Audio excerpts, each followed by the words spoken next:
ইউরোপীয় দেশগুলো ইউক্রেনের শান্তি প্রক্রিয়া নিয়ে আরও বিস্তারিত আলোচনা করতে যাচ্ছে বলে জানিয়েছেন জার্মান চ্যান্সেলর। এদিকে ইউক্রেন জুড়ে হামলা জোরদার করেছে রাশিয়া। স্থল অভিযান চালিয়ে দেশটির আরও একটি বসতি দখলে নেয়ার দাবি করেছে মস্কো। কৌশলগত গুরুত্বপূর্ণ শহর পোক্রোভস্কেও বুধবার হামলার খবর পাওয়া গেছে। রাশিয়া ইউক্রেন সংঘাত দিন দিন আরো তীব্র হচ্ছে, বাড়ছে দুই পক্ষের হামলা পাল্টা হামলা। রুশ মন্ত্রণালয় দাবি করেছে ইউক্রেনের আরো একটি বসতি নিয়ন্ত্রণে নিতে সক্ষম হয়েছে পুতিনের সেনারা। একই দিনে লিমান, স্লোভিয়ানস্ক সহ কয়েকটি শহরে রাশিয়ার হামলা সফলভাবে প্রতিহত করার দাবি করেছে জেলেনস্কি বাহিনী। চলমান সংঘাতের মধ্যেই আলোচনায় উঠে এসেছে ইউক্রেনের নির্বাচন প্রসঙ্গ। প্রেসিডেন্ট ভলোদিমির জেলেনস্কি বলেছেন, নাগরিকদের নিরাপত্তা নিশ্চিত হলে আগামী 3 মাসের মধ্যেই হতে পারে নির্বাচন। এ বিষয়ে যুক্তরাষ্ট্র ও ইউরোপের সহায়তা চেয়েছেন তিনি। বিষয়টিকে স্বাগত জানিয়েছে রাশিয়া। ক্রেমলিনের মুখপাত্র দিমিত্রি পেসকভ বলেন, ইউক্রেনের নির্বাচন আয়োজনের বিষয়ে প্রেসিডেন্ট ভ্লাদিমির পুতিন অনেক আগে থেকেই বলে আসছেন। প্রেসিডেন্ট ডোনাল্ড ট্রাম্পও এ নিয়ে কথা বলেছেন বলে জানান পেসকভ। ভেনেজুয়েলার তেলবাহী ট্যাঙ্কার জব্দ করেছে যুক্তরাষ্ট্র। বুধবার বিষয়টি নিশ্চিত করেছেন মার্কিন প্রেসিডেন্ট ডোনাল্ড ট্রাম্প। তবে কী কারণে এটি জব্দ করা হয়েছে তা বিস্তারিত জানাননি তিনি। এদিকে ভেনেজুয়েলায় সম্ভাব্য হামলার প্রস্তুতি হিসেবে পুয়ের্তো রিকোয় সামরিক ঘাঁটিতে সামরিক উপস্থিতি আরও বাড়িয়েছে যুক্তরাষ্ট্র। মার্কিন এ ধরনের আচরণকে অবৈধ আখ্যা দিয়েছেন প্রেসিডেন্ট নিকোলাস মাদুরো। ভেনেজুয়েলা সরকারের ওপর চাপ বাড়াতে একের পর এক কঠোর পদক্ষেপ নিচ্ছে যুক্তরাষ্ট্র। মাদক নির্মূলের নামে দেশটির উপকূলের কাছে মার্কিন রণতরী মোতায়েন, মাদক পরিবহনের অভিযোগে বিভিন্ন নৌযানে হামলার মতো ঘটনাও ঘটেছে। এবার ভেনেজুয়েলার তেলবাহী ট্যাঙ্কার জব্দ করল যুক্তরাষ্ট্র। বুধবার হোয়াইট হাউসে সাংবাদিকদের সঙ্গে আলাপকালে যুক্তরাষ্ট্রের প্রেসিডেন্ট ডোনাল্ড ট্রাম্প জানান, মার্কিন সেনাদের সহায়তায় কোস্টগার্ড বড় একটি তেলবাহী ট্যাঙ্কার জব্দ করে। এমন পদক্ষেপের কারণ জানতে চাইলেও এ বিষয়ে বিস্তারিত কিছু বলেননি ট্রাম্প। শুধু জানান, দীর্ঘ সময়ের জন্য এই ট্যাঙ্কার যুক্তরাষ্ট্রের হেফাজতে থাকবে। ট্যাঙ্কার জব্দের খবর প্রকাশের দিনই সাবেক রুজভেল্ট রোডস নৌঘাঁটিতে সামরিক উপস্থিতি বাড়িয়েছে যুক্তরাষ্ট্র। বার্তা সংস্থা রয়টার্স জানায়, এরই মধ্যে সেখানে বাড়ানো হয়েছে যুদ্ধবিমান ও হেলিকপ্টারের সংখ্যা। এটিকে ভেনেজুয়েলায় সম্ভাব্য হামলার প্রস্তুতি বলে মনে করছেন আন্তর্জাতিক নিরাপত্তা বিশ্লেষকরা।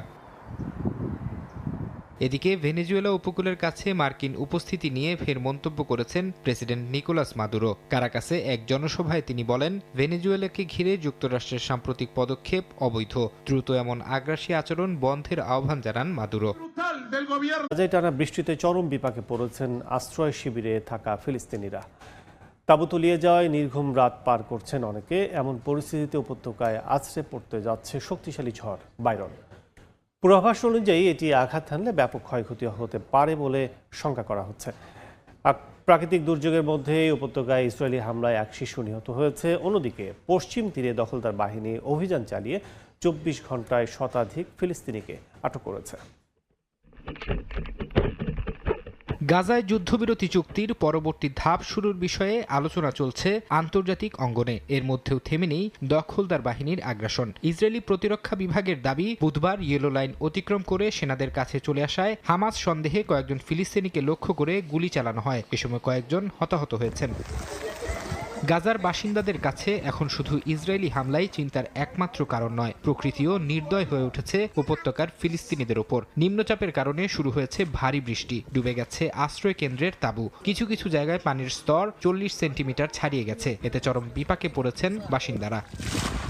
আবহাওয়া পূর্বাভাসেও নেই স্বস্তি। ভারী বৃষ্টির মধ্যেই মরার উপর খাড়ার ঘা হয়ে আসতে যাচ্ছে শক্তিশালী ঝড়। এরই মধ্যে উপত্যকা জুড়ে সতর্কতা জারি করা হয়েছে। উপত্যকার বিভিন্ন এলাকায় প্রায় 3 লাখ ফিলিস্তিনি পরিবার আশ্রয়হীন অবস্থায় রয়েছে, যাদের জন্য আসন্ন ঝড়, তীব্র বন্যা এবং ধ্বংসযজ্ঞ বয়ে আনতে পারে বলে সতর্ক করেছে বিভিন্ন ত্রাণ সরবরাহকারী সংস্থা।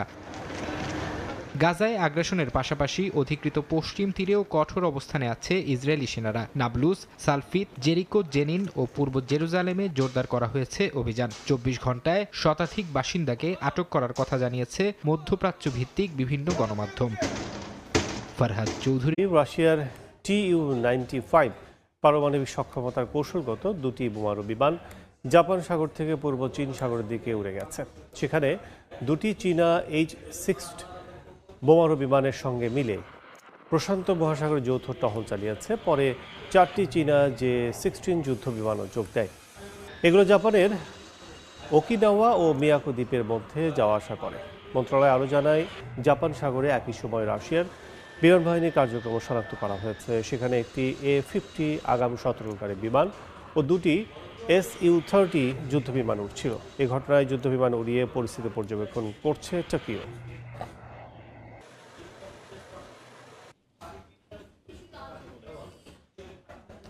ইউএলসির পশ্চিম উপকূলের দিকে একাধিক রকেট নিক্ষেপ করেছে উত্তর কোরিয়া। স্থানীয় সময় বুধবার এই তথ্য জানায় দক্ষিণ কোরিয়া। সিওলের প্রতিরক্ষা মন্ত্রণালয় জানিয়েছে, মঙ্গলবার বিকেলে উত্তর কোরিয়া ইউএলসি এর উত্তরাঞ্চলে একের পর এক রকেট নিক্ষেপ করে।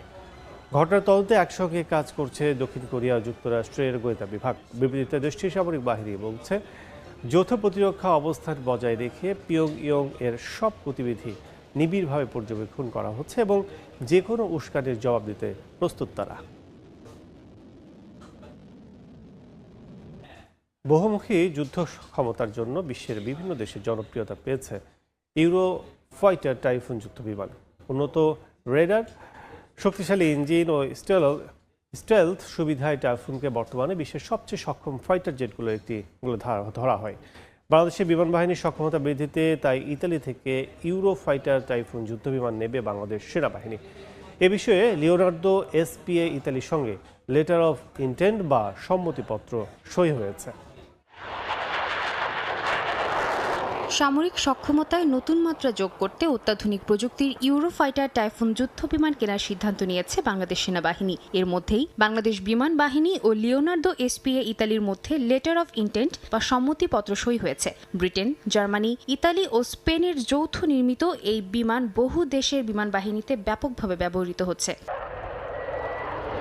টাইফুন জেটের সবচেয়ে বড় শক্তি এর বহুমুখী যুদ্ধ ক্ষমতা। আকাশে শত্রু দমন, দূর থেকে লক্ষ্যবস্তুতে আঘাত, নজরদারি, ইলেকট্রনিক যুদ্ধ ও শত্রুর বিমান প্রতিরক্ষা নিষ্ক্রিয় করা, সব ক্ষেত্রেই এটি কার্যকর। 2 ইঞ্জিন বিশিষ্ট এই বিমান এক আসনের হলেও কিছু সংস্করণে 2 জন বসতে পারে। আধুনিক নকশার উইং বা ডানা উড্ডয়নের গতি বাড়ায়। শারীরিক গঠনে বিমানটি 15.96 মিটার লম্বা, 10.95 মিটার চওড়া এবং ওজন 11 টন।